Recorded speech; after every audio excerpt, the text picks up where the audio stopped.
సందర్భాలు, ఏ పరిచర్య ఎలా చేశాడు, ఆయన యేసుక్రీస్తు పరిచర్యను గురించి ఆ లాస్ట్ వీక్లో ఆయన పడిన శ్రమ, ఆయన బోధించిన వాక్యము, ఇవన్నీ కూడా మనకి 11వ అధ్యాయం నుంచి ఈ 11వ అధ్యాయం నుంచి 15వ అధ్యాయం వరకు ఈ 5 అధ్యాయాల్లో మనకి కనిపిస్తుంది. మరి 16వ అధ్యాయం మనం చూసినట్లయితే 5వ భాగంగా మనం 16వ అధ్యాయం మనం చూసినట్లయితే యేసుక్రీస్తు మరణించటం, పునరుద్ధానుడు అవ్వటం, పరమునకు ఆరోహణం అవటం, ఇవన్నీ కూడా మనకి కనిపిస్తాయి.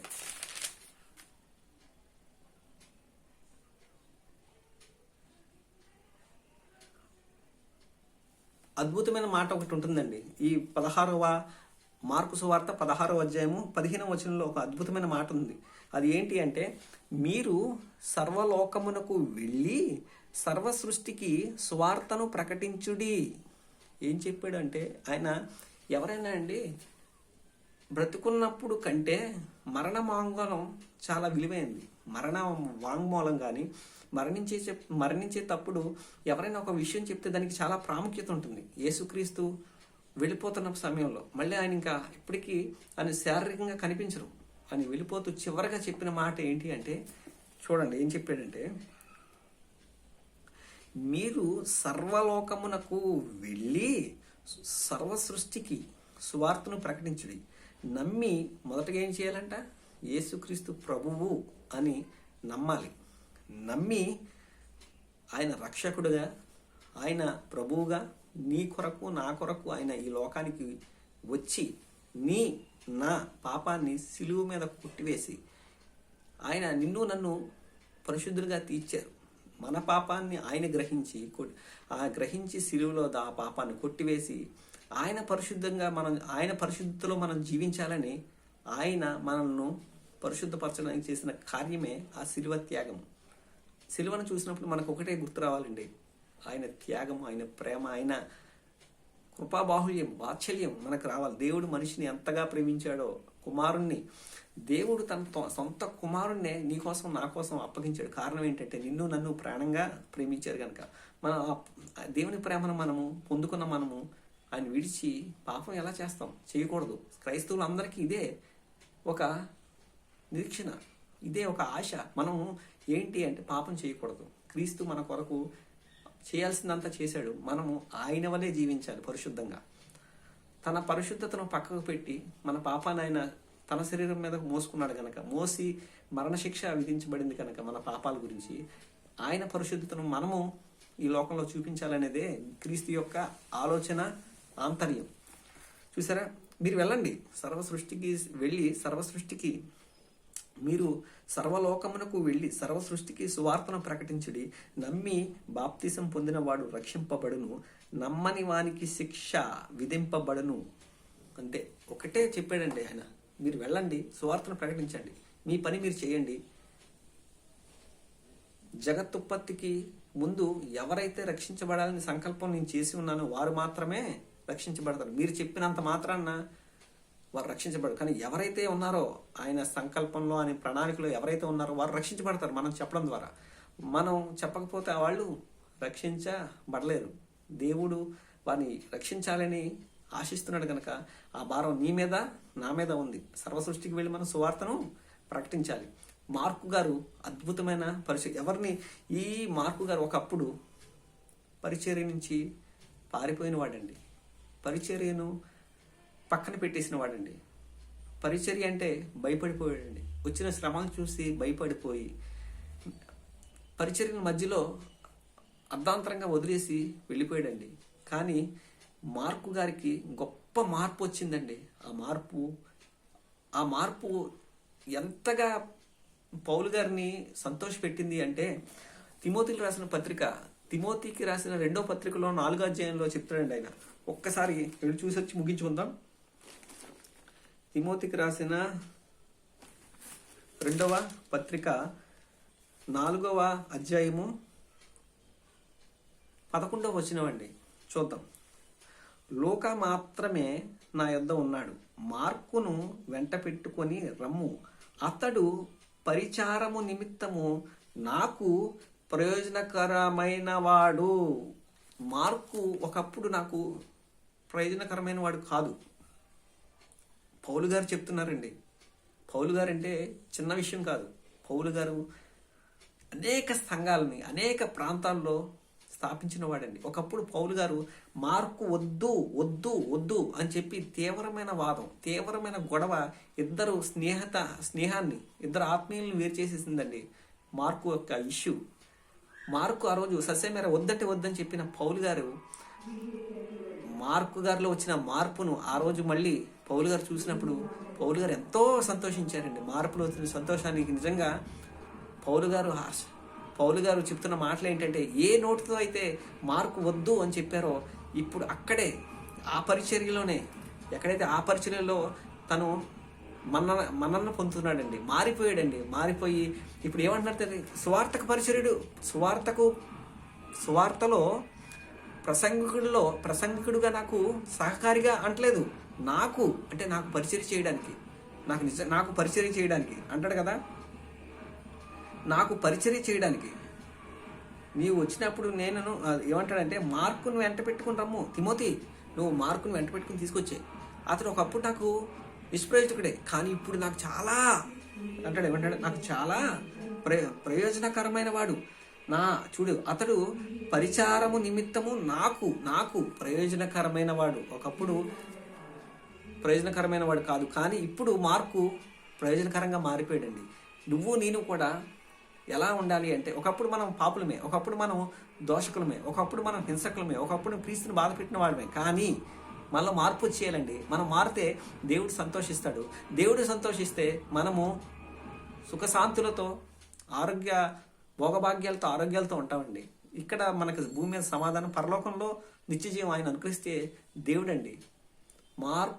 మారిపోయాడు. ఒకప్పుడు పరిచర్య అంటే భయపడిపోయాడు, కానీ ఈరోజు పరిచర్య కోసం ఒకప్పుడు వద్దన్న వ్యక్తే ఇప్పుడు కావాలి అంటున్నాడు. అంటే మార్పులో ఎంత మార్పు వచ్చిందో చూడండి.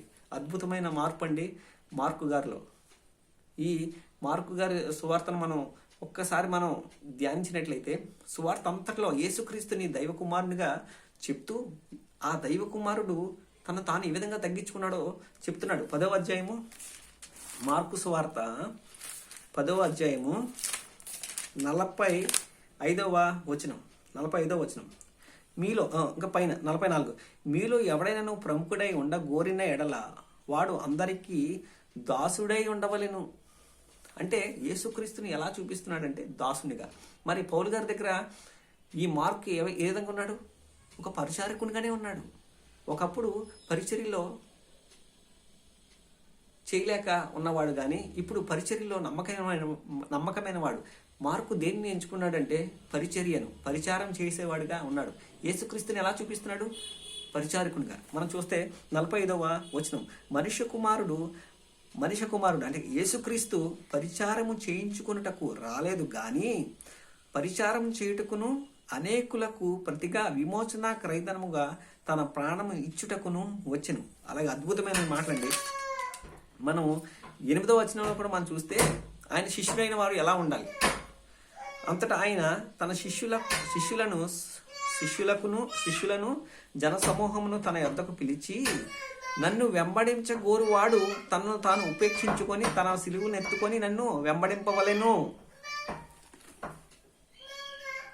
యేసుక్రీస్తుని మార్కు గారు ఎలా చూపిస్తున్నారు అంటే, యేసుక్రీస్తు ఏ విధంగా అయితే ఉన్నారో మీరు కూడా అదే విధంగా ఉండాలి అని చెప్తూ రాస్తున్న సువార్త అండి. యేసుక్రీస్తు ఎలా ఉన్నారు అంటే, నా నిమిత్తమును నా సువార్త నిమిత్తమును తన ప్రాణమును పోగొట్టుకుని వాడు దానిని రక్షించుకొనును. ఒకడు అంటే మన సువార్త మనం చేసిన కష్టాలు వస్తాయి, సువార్త మనం చెప్పిన వేదన వస్తుంది, సువార్త మనం చెప్పిన వ్యతిరేకత వస్తుంది. అంత మాత్రాన మన ప్రాణాలైనా పోవచ్చు. ఆయన ఏమంటున్నాడంటే, నాకు శిష్యుడిగా ఉండగోరు వాడు తనను తాను ఉపేక్షించుకొని తన సిలువును ఎత్తుకొని నన్ను వెంబడించాలి. అంటే ఎలాగా యేసుక్రీస్తు కష్టాలు అనుభవించారో, వేదన గుండా వెళ్ళారో, శ్రమల గుండా వెళ్ళారో, ఆయన వెంబడించేవారు కూడా సిద్ధపడిపోవాలి. కష్టాలకండి, శ్రమలకండి, అవసరమైతే చనిపోవడానికి కూడా సిద్ధపాటు కలిగి ఉండాలి అని చెప్పి మార్కు గారు రాస్తున్నారంటే, మార్కు గారు ఎంత కమిట్మెంట్ ఆయన కలిగి ఉన్నారో మనకు అర్థమవుతుంది. ఎలా చూపిస్తున్నాడంటే మళ్ళీ మనం 9వ అధ్యాయంలో కూడా మనం చూస్తాం. 35వ వచనం, వారిలో ఎవరు గొప్పవారు, మేము ఎవరు, శిష్యుల్లో ఒక వివాదం వస్తుంది, మాలో ఎవరు గొప్పవాడు అని చెప్పంటే యేసుక్రీస్తు అప్పుడు చెప్తాడు, మీలో గొప్పవాడైన వాడు పరిచారకునిగా ఉండాలి. మీలో అదే అంటాడు చూడండి, ఎవడైనా మొదటి వాడై ఉండగోరిన ఎడల వాడందరిలో కడపటి వాడును అందరికీ పరిచారకుడునై ఉండవలనని చెప్పి పరిచారకుడిగా ఉండాలంట. యేసుక్రీస్తును మార్కు గారు ఏ విధంగా చూపిస్తున్నారు, ఎలా చూపిస్తున్నారంటే ఒక పరిచారకునిగా, ఆయన దేవుని కుమారుడైనప్పటికీ ఆయన్ని పరిచారకునిగా ఆ రోజు 12 మంది శిష్యుల్ని వరుసగా కూర్చోబెట్టి వారి పాదాలు కడుగుతారు కదండి యేసుక్రీస్తు ఏం చేశాడు? పరిచారం. శిష్యుల పాదాలు కడిగి తువాలు తీసుకొని ఆయన వాళ్ళ పాదాలను తుడుస్తాడండి. అద్భుతమైన పరిచర్య అండి. తగ్గింపు. దేవుని కుమారుడు అయినప్పటికీ ఆయన తగ్గించుకొని మనుషు కుమారుడు పరిచర్య చేయడానికి వచ్చారు. మరి నువ్వు నేను ఆయన పరిచర్యలో పాలు పొందాలంటే మనం కూడా ఎలా ఉండాలి? మనం కూడా క్రీస్తు వలె పరిచారకునిగా ఆయన సేవలో, ఆయన పనిలో, ఒక మెసేజ్ చెప్పడమే కాదండి పరిచర్య, ఒక ప్రసంగం చేయడమే కాదండి పరిచర్య. యేసుక్రీస్తు పనికి ఎవరు ఏ పని చేసినా, అంటే నాలాంటి ఒక యేసుక్రీస్తు గురించి చెప్పిన నాలాంటి వాడి మెసేజ్ ఏదైతే ఉందో దాన్ని షేర్ చేయడం, దాని గురించి కామెంట్ చేయడం, 10 మందికి చెప్పడం, 10 మందికి సబ్స్క్రైబ్ చేయించడం, ఇది కూడా ఒక దేవుని పరిచర్య అండి. విన్నవారికి అది ఆశీర్వాదం, అనేక మందికి దీవెనకరంగా మారుతుందండి. విన్నవాళ్ళకి యేసుక్రీస్తు ఎంత గొప్పవాడు, ఆయన దేవుని కుమారుడే. ఆ రోజు రోమీలు యాక్సెప్ట్ చేశారండి ఈ సువార్తను. ఆ రోజు దేవుడి కుమారుడే అండి తన తాను తగ్గించుకొని రిక్తునిగా మారిపోయి ఆయన పరిచారము, యేసుక్రీస్తు దేవుడైండు కూడా శిష్యులు పాదాలు కడిగితే నువ్వు నేను ఏంటండి అసలు? మనం దేంట్లో గనులు, దేంట్లో మనం గొప్పవారు? మనమే ఆలోచించగలం. మార్కు గారు యేసుక్రీస్తుని పరిచర్య చేసేవానిగా, పరిచారకునిగా చూపించాడు కనుక యేసుక్రీస్తు కూడా అదే చెప్తున్నాడు, మీరు పరిచారకుని వలె ఉండాలి. నేనైనా మీరైనా ఎలా ఉండాలంట? పరిచారకుని వలె. యేసుక్రీస్తుకి పరిచారకుని వలె ఉండాలి. పరిచారం చేసేవాడు ఎలా ఉండాలి అంటే సిద్ధపడిపోవాలి సావుకైనా. ఈ విషయాన్ని మనం గమనించండి. అంటే మనం తన ప్రాణాన్ని అంటాడు కదా, అదే మనం అందరు చదివాం, తన ప్రాణాన్ని కాపాడుకునే ప్రయత్నం చేస్తా, దాన్ని పోగొట్టుకుంటావు, కానీ నా నిమిత్తం దాన్ని వదులుకోవడానికి సిద్ధపడిపోతే నువ్వు దాన్ని ఆయన నిత్య జీవితంలో పొందుకుంటావని చెప్పి మార్కు గారు చెప్తూ ఈ మార్కు సువార్తను ముగిస్తాడు. అద్భుతమైన, మనం మొత్తం అధ్యాయాలన్నీ చెప్పుకుంటూ వెళ్తే సమయం సరిపోదు. 1 గంట, 2 గంటలు, 3 గంటలైనా సరిపోదండి. ఈ సమయంలో మీరు ఈ మార్కుని గురించి విన్నారు గనక ఇదంతా ఈ ప్రసంగం అంతా కూడా దేవుడు మీకు నాకు ఆశీర్వాదకరంగా మార్చి ఆయన కృపలో వర్ధిల్లింపు చేయనుగాక. ఆమేన్. తండ్రి అయిన దేవుని ప్రేమయు, యేసుక్రీస్తు కృపయు, పరిశుద్ధాత్మ అన్యోన్య సహవాసం మన అందరూ తోడే నడిపించిన గాక. ఆమేన్.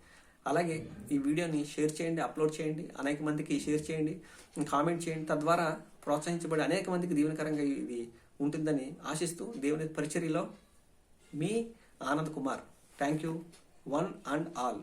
God bless you all. Thank you.